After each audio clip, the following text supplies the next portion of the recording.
रवि, तुम तो काफी निवेश करते हो ना?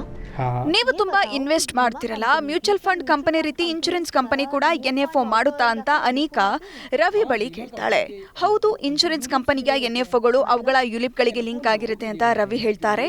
ಹಾಗಂದ್ರೆ ಏನು ಅನ್ನೋದು ಅನಿಕಾ ಪ್ರಶ್ನೆ. ಅದಕ್ಕೆ ರವಿ, ಯುಲಿಪ್ನಲ್ಲಿ ಅಂದ್ರೆ ಯೂನಿಟ್ ಲಿಂಕ್ಡ್ ಇನ್ಶೂರೆನ್ಸ್ ಪ್ಲಾನ್ಗಳಲ್ಲಿ ಹೂಡಿಕೆ ಮಾಡುವವರಿಗೆ ಈ NFOಗಳು ಸಿಗುತ್ತವೆ. ಆಗ ಅನಿಕಾ ಕೇಳ್ತಾರೆ, ಹಾಗಾದ್ರೆ ಇದರಲ್ಲಿ ಹೂಡಿಕೆ ಮಾಡುವುದಕ್ಕೆ ನೀವು ಇನ್ಶೂರೆನ್ಸ್ ಕಂಪನಿಯ ಯುಲಿಪ್ ಖರೀದಿ ಮಾಡಬೇಕಿರುತ್ತೆ.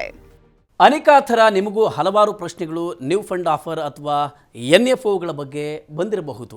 ಯಾಕೆ ಇನ್ಶೂರೆನ್ಸ್ ಕಂಪನಿಗಳು NFO ಹೊರತರ್ತವೆ? ಇನ್ಶೂರೆನ್ಸ್ ಕಂಪನಿಯ NFOದಲ್ಲಿ ನಾವು ಹೂಡಿಕೆಯನ್ನು ಮಾಡಬಹುದೇ? ಪ್ರಶ್ನೆಗಳು ಹುಟ್ಟೋದು ಸಹಜ. ಆದರೆ ಯಾವುದೋ ಹೂಡಿಕೆ ಮಾಡೋದಕ್ಕೆ ಮೊದಲು ನಿಮ್ಮ ಹಣ ಎಲ್ಲಿಗೆ ಹೋಗುತ್ತೆ ಮತ್ತು ಅದು ಎಷ್ಟು ರಿಟರ್ನನ್ನು ಕೊಡುತ್ತೆ ಅಂತ ತಿಳ್ಕೊಳ್ಳೋದು ಮುಖ್ಯ. ಇನ್ಶೂರೆನ್ಸ್ ಕಂಪನಿಗಳ NFO ಅಂದರೆ ಏನು ಅನ್ನೋದನ್ನು ನಾವೀಗ ನೋಡೋಣ ಬನ್ನಿ. ತಮ್ಮ ಉದ್ಯಮವನ್ನ ವಿಸ್ತರಿಸೋದಕ್ಕಾಗಿ ಇನ್ಶೂರೆನ್ಸ್ ಕಂಪನಿಗಳು NFOಗಳನ್ನ ಹೊರತರುತ್ತವೆ. ಈ NFOಗಳು ನಿರ್ದಿಷ್ಟ ಫಂಡ್ ಅಥವಾ ಸೆಕ್ಟರ್ ಆಧರಿಸಿರುತ್ತವೆ. ಅಷ್ಟಕ್ಕೂ ಈ ಸ್ಕೀಮ್ನಲ್ಲಿ ಹೂಡಿಕೆ ಮಾಡಿದಾಗ ಇನ್ಶೂರೆನ್ಸ್ ಕಂಪನಿಯ ಯುಲಿಪನ್ನ ಹೂಡಿಕೆದಾರರು ಖರೀದಿ ಮಾಡಿದಂತಿರುತ್ತೆ. ಹೂಡಿಕೆಯ ಜೊತೆಗೆ ಲೈಫ್ ಇನ್ಶೂರೆನ್ಸ್ ಕವರ್ ಅನ್ನು ಕೂಡ ಅವರು ಪಡಿತಾರೆ. ಹೂಡಿಕೆ ಸಮಯದಲ್ಲಿ ಇನ್ಶೂರೆನ್ಸ್ ಕವರ್ನ ಮೊತ್ತವನ್ನ ನಿರ್ಧರಿಸಲಾಗುತ್ತೆ. ಇನ್ಶೂರೆನ್ಸ್ ಕವರ್ ಹಣವನ್ನ ಕಡಿತಗೊಳಿಸಿಕೊಂಡು ಸ್ಕೀಮ್ನಲ್ಲಿ ಉಳಿದ ಹಣವನ್ನ ಇನ್ವೆಸ್ಟ್ ಮಾಡಲಾಗುತ್ತೆ. ಯುಲಿಪ್ಗಳು ಲಾಂಗ್ ಟರ್ಮ್ ಪ್ಲಾನ್ಗಳು 10 ಅಥವಾ 15 ವರ್ಷಗಳವರೆಗೆ ಇರುತ್ತವೆ. 5 ವರ್ಷಗಳ ಲಾಕ್ ಇನ್ ಆದ ಮೇಲೆಗೆ ಹಣವನ್ನ ವಿತ್ಡ್ರಾ ಮಾಡಬೇಕು. ಮ್ಯೂಚುವಲ್ ಫಂಡ್ಗಳ ಹಾಗೆ ಇನ್ಶೂರೆನ್ಸ್ ಕಂಪನಿಯ NFO ಯೂನಿಟ್ನ ಆರಂಭಿಕ ಮೌಲ್ಯವು 10 ರೂಪಾಯಿ ಆಗಿರುತ್ತೆ. ಇದನ್ನ ನೆಟ್ ಅಸೆಟ್ ವ್ಯಾಲ್ಯೂ ಅಥವಾ NAV ಆಗಿರುತ್ತೆ. NFOಗಳಿಗೆ ಲಿಂಕ್ ಮಾಡಿರುವ ಯುಲಿಪ್ನಲ್ಲಿ ಹೂಡಿಕೆ ಮಾಡುವಂತೆ ಕಂಪನಿಗಳು ಹೂಡಿಕೆದಾರರ ಬಳಿ ಕೇಳಿಕೊಳ್ಳುತ್ತವೆ. ಯಾಕಂದ್ರೆ NFO ಪ್ರತಿ ಯೂನಿಟ್ಗೆ 10 ರೂಪಾಯಿ ನಷ್ಟ ಕಡಿಮೆ ದರದಲ್ಲಿ ಸಿಗುತ್ತವೆ. ಆದರೆ NFO ಲಿಸ್ಟ್ ಆದ ಮೇಲೆ ಮಾರ್ಕೆಟ್ಗೆ ಅನುಗುಣವಾಗಿ NAV ಏರಿಳಿಯುತ್ತಿರುತ್ತೆ. ಹೊಸ ಯುಲಿಪ್ಗೆ ಈಗಾಗಲೇ ಇರುವುದಕ್ಕಿಂತ ಕಡಿಮೆ ಬೆಲೆ ಅಂತ ಅನಿಸುತ್ತೆ. ಯಾಕಂದ್ರೆ 10 ರೂಪಾಯಿಗೆ ಅವು ಸಿಗ್ತಿರುತ್ತವೆ.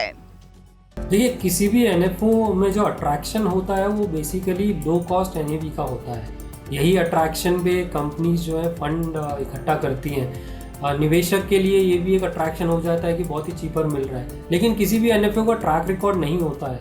NFO कैसा परफॉर्म करेगा, आगे क्या रिटर्न देगा, ये मार्केट डायनेमिक्स पे डिपेंड करता है और NFO में क्या निवेश होगा ये उस पर निर्भर करता है.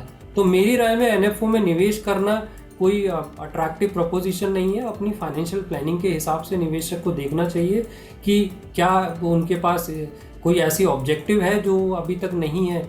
ಹೆಚ್ಚು ಗ್ರೋತ್ ಸೆಕ್ಟರ್ಗಳಲ್ಲಿ ಹೂಡಿಕೆ ಮಾಡಿ ಒಳ್ಳೆಯ ರಿಟರ್ನ್ ಅನ್ನು ಕೊಡುವ ಉದ್ದೇಶಕ್ಕೆ ಇನ್ಶೂರೆನ್ಸ್ ಕಂಪನಿಗಳು NFOಗಳನ್ನ ಬಿಡುಗಡೆ ಮಾಡುತ್ತವೆ. ಕಳೆದ 1.5 ವರ್ಷಗಳಿಂದ ಇನ್ಶೂರೆನ್ಸ್ ಕಂಪನಿಗಳು ಯುಲಿಪ್ನ NFOಗಳಿಂದ ಹಣ ಕ್ರೋಢೀಕರಿಸುತ್ತವೆ. ಉದಾಹರಣೆಗೆ ICICI ಪ್ರುಡೆನ್ಷಿಯಲ್ ಸಿಗ್ನೇಚರ್ ಯುಲಿಪ್ನಿಂದ mid cap hybrid growth fund ಇದೆ. ಬಜಾಜ್ ಅಲಯನ್ಸ್ ಲೈಫ್ನಿಂದ ಫ್ಲೆಕ್ಸಿ ಕ್ಯಾಪ್ ಫಂಡ್ ಮತ್ತು ಸ್ಮಾರ್ಟ್ ವೆಲ್ತ್ ಗೋಲ್ ಯುಲಿಪ್ ಇದೆ. ಟಾಟಾ AIA 3 NFOಗಳನ್ನ ಬಿಡುಗಡೆ ಮಾಡಿದೆ. Emerging opportunity fund, small cap discovery fund ಮತ್ತು ಡೈನಾಮಿಕ್ ಅಡ್ವಾಂಟೇಜ್ ಫಂಡ್.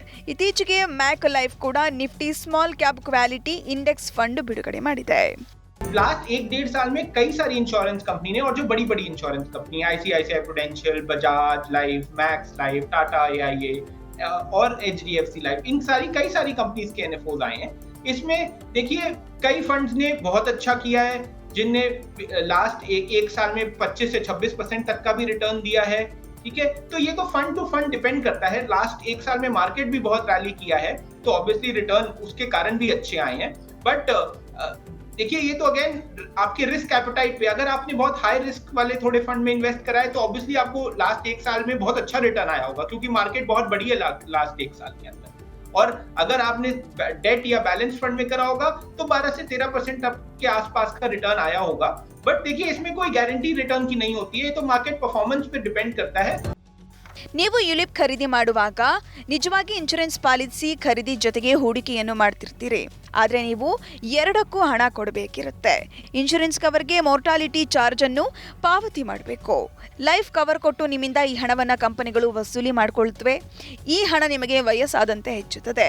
ಇದರ ಜೊತೆಗೆ ಫಂಡ್ನಲ್ಲಿ ಹೂಡಿಕೆ ಮಾಡಿದಾಗ ಫಂಡ್ ಮ್ಯಾನೇಜ್ಮೆಂಟ್ ಚಾರ್ಜ್ ಪೇ ಮಾಡಬೇಕಾಗುತ್ತೆ. ಇದರಲ್ಲಿ ಎಕ್ಸ್ಪೆನ್ಸ್ ರೇಷಿಯೋ ಕೂಡ ಸೇರಿರುತ್ತೆ. ಅಷ್ಟೇ ಅಲ್ಲ, ನೀವು ಇನ್ನೂ 2 ರೀತಿಯ ಫೀ ಪೇ ಮಾಡಬೇಕು. ಮೊದಲನೆಯದು ಪಾಲಿಸಿ ಅಡ್ಮಿನಿಸ್ಟ್ರೇಷನ್ ಚಾರ್ಜ್, ಎರಡನೆಯದು ಪ್ರೀಮಿಯಂ ಅಲೋಕೇಶನ್ ಚಾರ್ಜ್. देखिए, म्यूचुअल फंड एक सिंपल प्रोडक्ट है. कोई भी फंड लॉन्च करता है एनएफओ, आप एनएफओ में निवेश करते हैं और वो फिर ओपन एंडेड हो जाता है. आप कभी भी विड्रॉल कर सकते हैं, कभी भी उसमें एंटर कर सकते हैं. उनके जो चार्जेस होते हैं, एनुअल चार्जेस होते हैं, वो आपको पता होता है कितने होंगे. कंपैरिजन टू यूलिप, अब यूलिप के अंदर लाइफ इंश्योरेंस है, तो लाइफ इंश्योरेंस के चार्जेस लगेंगे जो आपके प्रीमियम से कटते हैं. दूसरा लॉक इन पीरियड होता है 5 साल. जैसे मैंने कहा 5 साल से पहले आप विड्रॉ नहीं कर सकते, तो कोई ओपन एंडेड फंड नहीं होता है यूलिप के अंदर. जब एनएफओ आता है उसमें लॉक इन होगा, और एंट्री और एग्जिट जो है हमेशा यूलिप में कॉस्टली होता है. तो दोनों में अगर मैं देखूं तो म्यूचुअल फंड कहीं ज़्यादा सिंपल इन्वेस्टमेंट प्रोडक्ट हो जाता है कंपैरिजन टू यूलिप. ಆದಾಯ ತೆರಿಗೆ ಕಾಯ್ದೆ ಸೆಕ್ಷನ್ 80C ಅಡಿಯಲ್ಲಿ ಯುಲಿಪ್ನಲ್ಲಿ 1.5 ಲಕ್ಷ ರೂಪಾಯಿವರೆಗೆ ವಾರ್ಷಿಕ ಹೂಡಿಕೆಗೆ ತೆರಿಗೆ ರಿಯಾಯಿತಿ ಇದೆ. ಆದರೆ ಇನ್ಶೂರೆನ್ಸ್ ಕವರ್ನ 10% ವರೆಗೆ ಹೂಡಿಕೆ ಹಣ ಆಗಿದ್ರೆ ಮಾತ್ರ ಈ ಪ್ರಯೋಜನ ಸಿಗುತ್ತೆ. ಅದಕ್ಕಿಂತ ಹೆಚ್ಚು ಪ್ರೀಮಿಯಂ ಇದ್ರೆ ತೆರಿಗೆ ಪ್ರಯೋಜನ ಸಿಗಲ್ಲ. ಉದಾಹರಣೆಗೆ, ಇನ್ಶೂರೆನ್ಸ್ ಕಂಪನಿಯ ಒಂದು NFOನಲ್ಲಿ 1 ಲಕ್ಷ ರೂಪಾಯಿ ಹೂಡಿಕೆ ಮಾಡಿದ್ರೆ ಇನ್ಶೂರೆನ್ಸ್ ಕವರ್ ಕನಿಷ್ಠ 10 ಲಕ್ಷ ರೂಪಾಯಿ ಆಗಿರಬೇಕು. ಯುಲಿಪ್ನಲ್ಲಿ ವಾರ್ಷಿಕ ಹೂಡಿಕೆಯು 2.5 ಲಕ್ಷ ರೂಪಾಯಿವರೆಗೆ ಇದ್ರೆ ಮಾತ್ರ ಮೆಚುರಿಟಿ ಅಮೌಂಟ್ ತೆರಿಗೆ ಇರುವುದಿಲ್ಲ.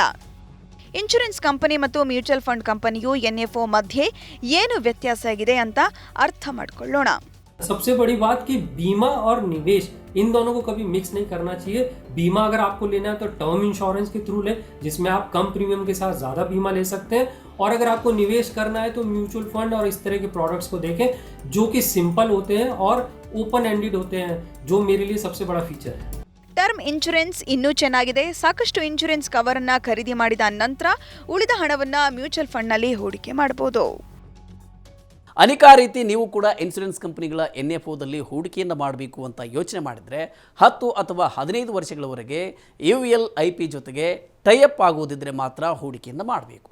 ಒಟ್ಟಾರೆಯಾಗಿ ULIPಗಳನ್ನು ಮಾರಾಟ ಮಾಡೋದಕ್ಕೆ NFO ಅನ್ನೋದು ಒಂದು ಗಿಮಿಕ್. ನಿಮ್ಮ ಅಗತ್ಯಗಳಿಗೆ ಅನುಗುಣವಾಗಿಯೇ ನೀವು ಹೂಡಿಕೆಯನ್ನು ಮಾಡಬೇಕು. NFO 10 ರೂಪಾಯಿಗೆ ಸಿಗುತ್ತೆ ಎಂಬ ಕಾರಣಕ್ಕೆ ಹೂಡಿಕೆಯನ್ನು ಮಾಡಬಾರ್ದು. ಓಕೆ, ಈ ರೀತಿಯ ಇನ್ನಷ್ಟು ಪರ್ಸನಲ್ ಫೈನಾನ್ಸ್ ಸಂಬಂಧಿಸಿದ ಮಾಹಿತಿ ಮತ್ತು ಅಪ್ಡೇಟ್ಗಳಿಗೆ ಡೌನ್ಲೋಡ್ ಮಾಡಿ Money9 ಕನ್ನಡ ಆ್ಯಪ್ ಮತ್ತು ಯೂಟ್ಯೂಬ್ನಲ್ಲಿಯೂ ಸಬ್ಸ್ಕ್ರೈಬ್ ಆಗಿ, ಲೈಕ್ ಮಾಡಿ, ಶೇರ್ ಮಾಡಿ. Thank you.